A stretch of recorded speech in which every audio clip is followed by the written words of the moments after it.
whole term martial, where does that even come from, the derivative word Mars? Yeah, the god of war, right? So when we think about that, Mars, the god of war, so we're really talking about understanding the application of skill sets in order to deal with violence. Someone that's attacking you in a violent way. So let's talk about a story. So there's a lady, she's sitting on her porch, and she's waiting for her little girl to get off the school bus. The bus pulls up, the door opens, the little girl climbs off the bus. She runs up the sidewalk, she sees her mom.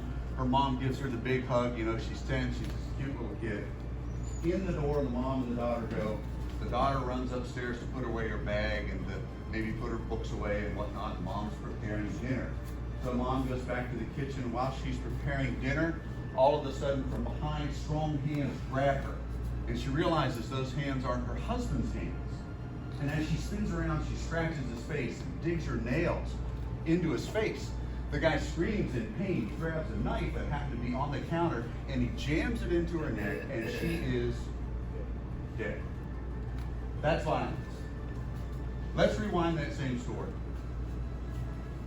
Girl gets off the bus, runs in to see the mom, gives her the big hug. They go inside. The daughter goes upstairs. So the one key point in all of this was she forgot to lock the door, which is what allowed the gentleman to get in the house to begin with. But let's keep the scenario the same way. Strong hands grab her, shove her up against the counter. They start to try to attack her. She, instead of reaching around and scraping, sees the knife that she was just cutting vegetables with, picks it up, turns around, stabs him in the neck, and he is dead. In both of those scenarios, we're talking about a violent outcome to an attack. Which outcome do you prefer? Outcome number 2, right? In the military, we teach soldiers to use violence. But violence is just that. It is a tool. Does that make sense? Aikido, there's a word called atene, which means to distract.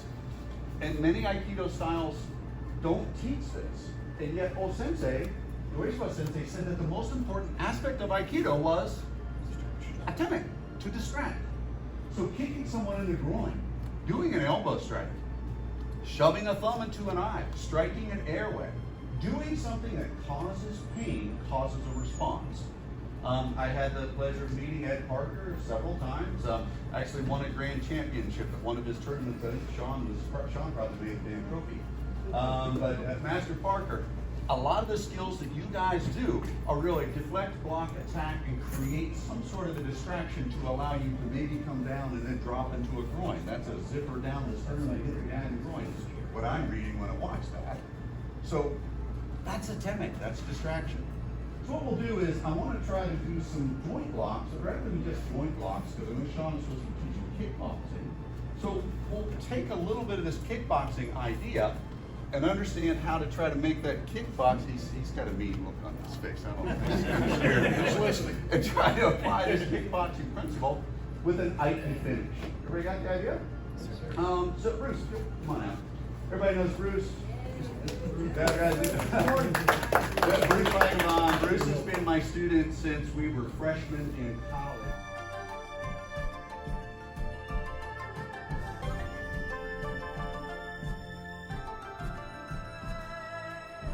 Let's evaluate this right off the bat. Point of contact comes point of control. So your initial point of contact is your visualization of his stance and of his posture. What do you think? Does he kind of maybe he's had some fighting training? Yes. Absolutely, right? But what we're going to do is we're going to start off. Bruce is just going to shoot a jab slowly. He's not going to hit me. He broke my arm one time. Get that shit deliberately. Okay, I just want you to know that. He says he didn't, but I know he did. So on this straight jab, and it comes straight back, right? What I want to do is point of contact becomes point of control. So my first motion is going to be to just redirect. You guys literally just finished doing a form that had that motion in it, right? So if I'm in this posture, he shoots. That's all I'm doing. This is my point of contact. The redirect is this idea of riding the wave. When his hand goes back, I want to go with it. So many times what happens is he shoots it, I redirect, I'm still in this same might, not my, but might, which means range. So if I do that and I stay here, am I still down range? Can he still target me with the other hand? Yes. So I really didn't do anything to affect that point of contact to make it my ability to control. So on our first movement, he's going to throw his jab, block, even strike with the elbow. Notice what I've done. I've collected. If this looks kind of like maybe something you would do in Kenpo, it probably is something you would do in Kenpo, because guess what? Martial principles are martial principles, and whatever works, works. Does that make sense? So on this first movement, over, in with the strike. The elbow is here. I like to collect this. Why? Point of control. Where's my chest? It's in contact with this elbow, right? So I've hit here, struck. He starts to come with the other hand. I have this bump that I can do, which moves him offline. I didn't break his arm like you did me. All right, so that's good. Stand up, grab a partner, and that's your very first movement. It's just a simple elbow redirect on a jab and coming straight in with that elbow strike. Some people may call that a hijiate. Some people may call it an empty. I don't know what you call it in Kenpo, but hit him with the elbow. So let's do it together, guys. So everybody with me. One person's doing the jab. All right, just shoot a straight jab. And the person that's blocking, we're here. Here comes the jab, counter this way. My hands didn't drop. Everything stayed up. This is my point of contact. I want to swivel off of that point as I move in and strike with my elbow. Just slide step. If you watch my footwork, both hit. Yeah, so rather than cross step, slide step. In swording, if I draw my sword and I cross step, that point's called transition, and it's a longer transition point. But if I draw my sword and I shuffle step, which is called sword step, the transition point's much smaller. Transition point's important because you get hit in transition. If I'm throwing a jab at Josh, jab cross, it was that cross. That's my transition, right? I want to try to mitigate that motion so that my movement is really reduced. The more time I spend transitioning, the better Josh's opportunity is to hit. Yeah? Okay. It means energy flow, right? So what I'm seeing is what I call a dead energy or stall. So I'm going to pick on you a little bit, Josh. So your hands are up. So Josh did this, then this. Combined, everything is one, right?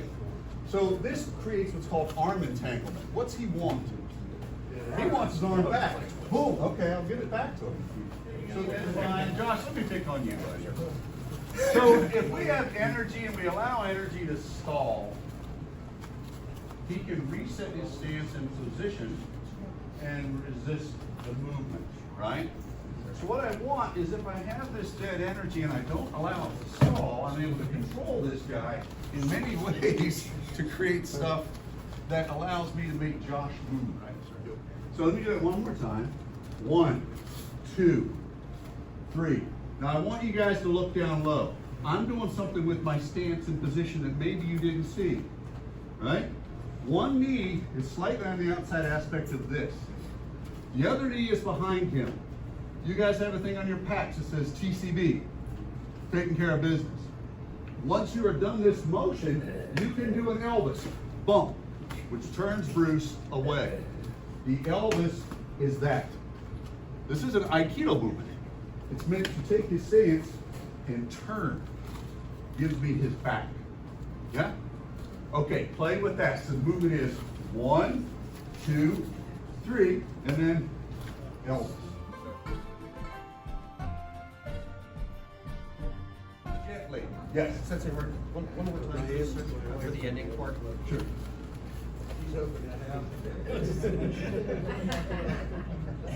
Everybody got it? Now, if you were airborne, we had to do the salute, and then you come down like that very slowly. So he goes jab. 1, 2. Notice this is the trap. I'm going to let that trap go rather than going to a figure 4. I'm just going to come straight through and strike. Notice how that is shaping and positioning. Two important words, shape and position. So I've shaped him in a certain direction. Energy going, well, that's a hard hand. Going that way. Now the hip, boom, dry. This position allows me to now go to this clamshell here. I like to bump my own bicep which sort of gives it this whip. That make sense? You don't like that. Now I can hook and go straight into a choke quickly. And as I'm doing that, Gene Lavelle, Judo Gene Lavelle, everybody ever heard of him? Oh, yes, sir. I know Sean has. So he talked about C3, this grip. Allows this Tekatana to be very tight. When I bring it in, that really helps with the overall grip.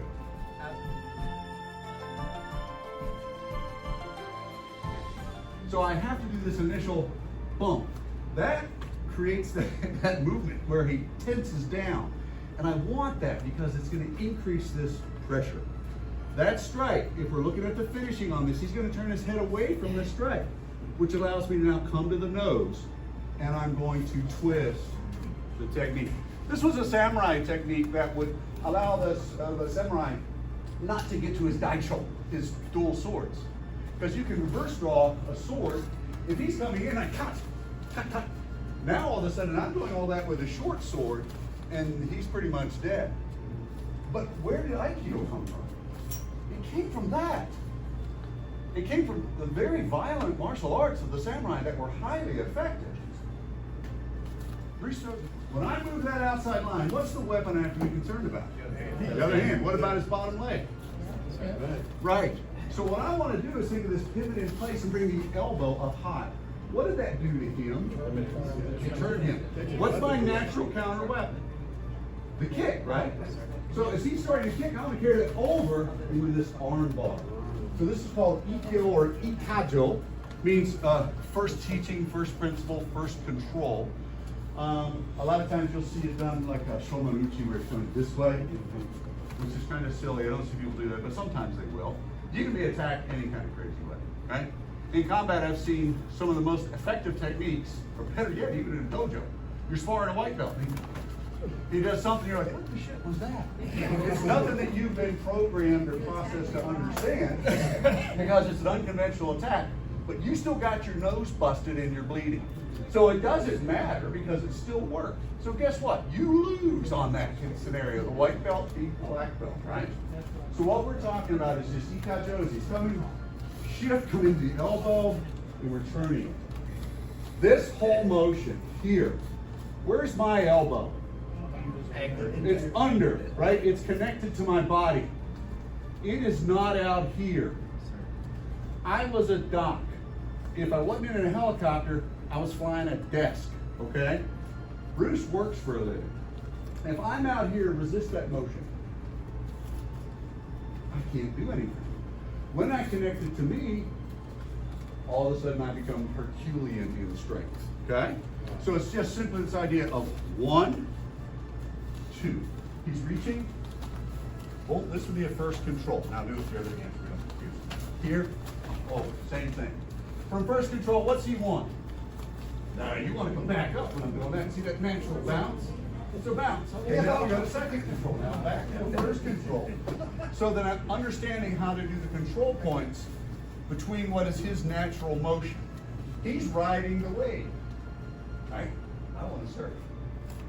All right, give it a try.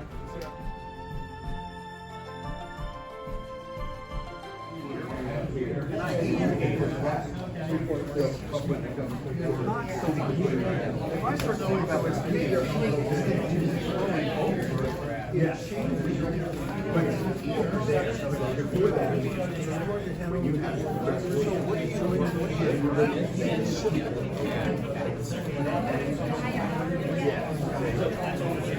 I want to. So like, let's say you go up to the reverse. Let it go. And now that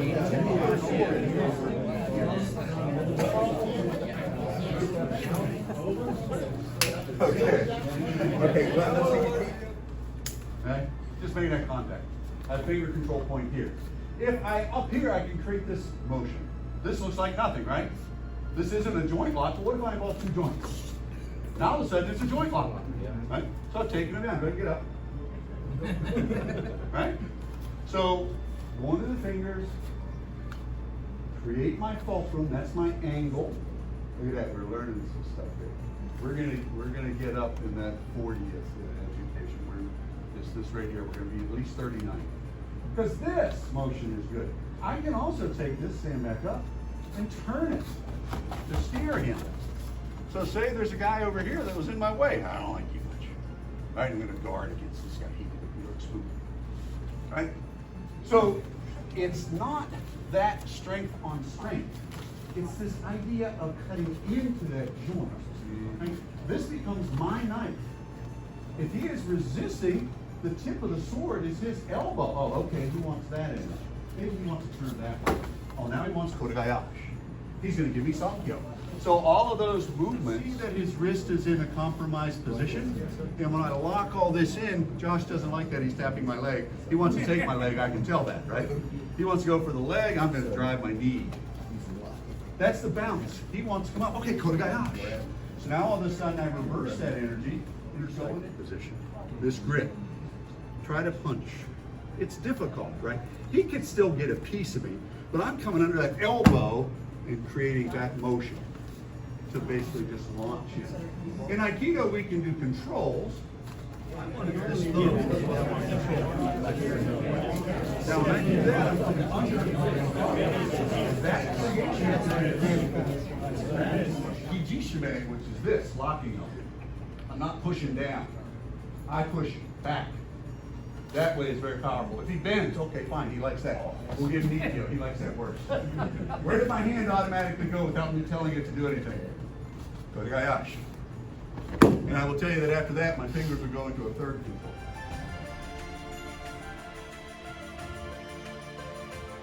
I have to fill this space, right?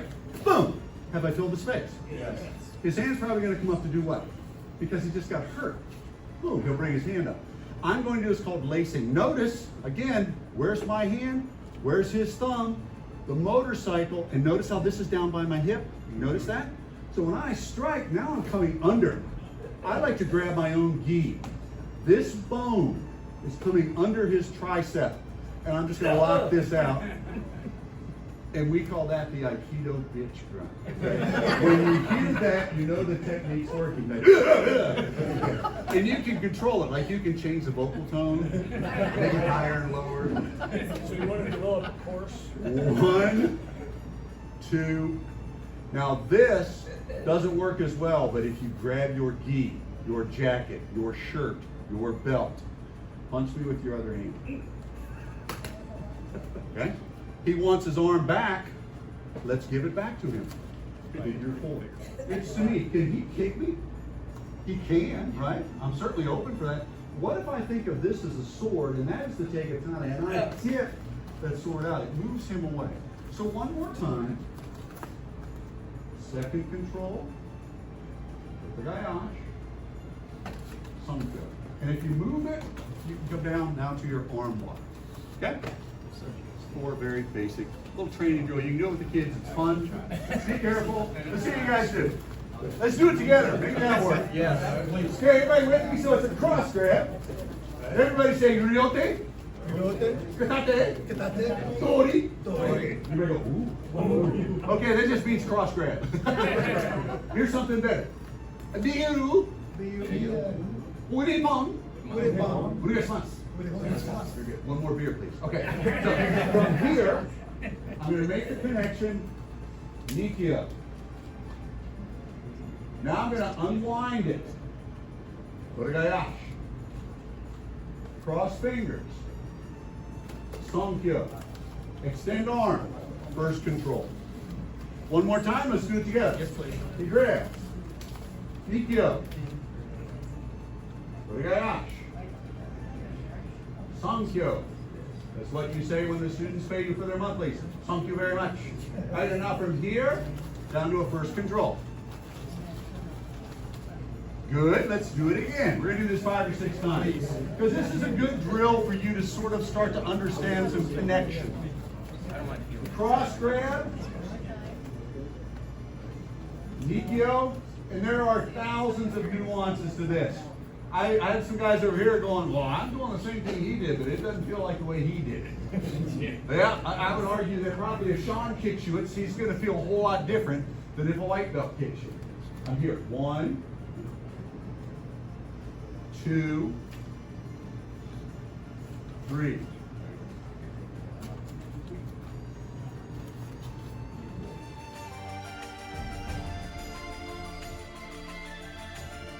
Version of the Bushido code. My senior teacher, the guy that would have been my martial arts grandfather, Morihei Ueshiba, said that's not what this means. Bushido was this idea of this aspect that warrior doesn't necessarily mean you carry swords. Have you ever had anybody here's had to fight a cancer? Well, you were a warrior while you were doing that. Have you ever had somebody who like really struggled in school and they had trouble learning something, but they had the discipline and the heart and the drive to continue to get microscopic little improvements, right? Guess what? You're a warrior. You know, if you look at Webster, a warrior says, by definition, someone who has fought in and served in a war. That's just one definition. Look at the other definitions that Webster also applies to that word warrior.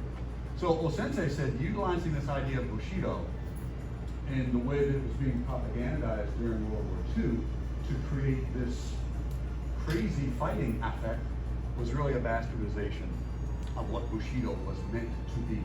Bushido was really meant to be this concept of this idea of how do we self-improve. Aikido, it's the way. You know, we all walk our way, we walk our path. Some of us may walk together.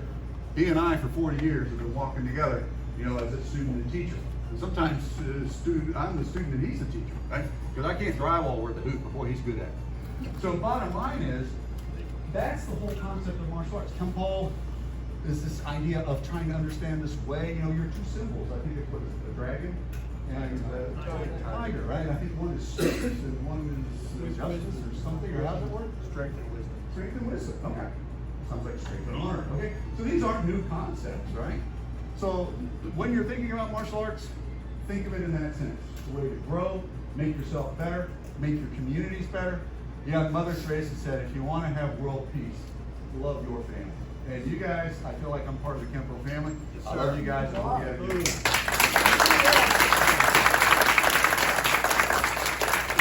Thank you. Go ahead and stand, please. We'll take a picture then with him. And great What do we closing based on, for those who know me, I've been on this campaign for a number of years of bringing in, I think, some of the best facilitators through this process. Yes, sir. And that's what allows us as this particular group to, we always have an open door policy toward, let's bring more interest, more history, more other systems and styles.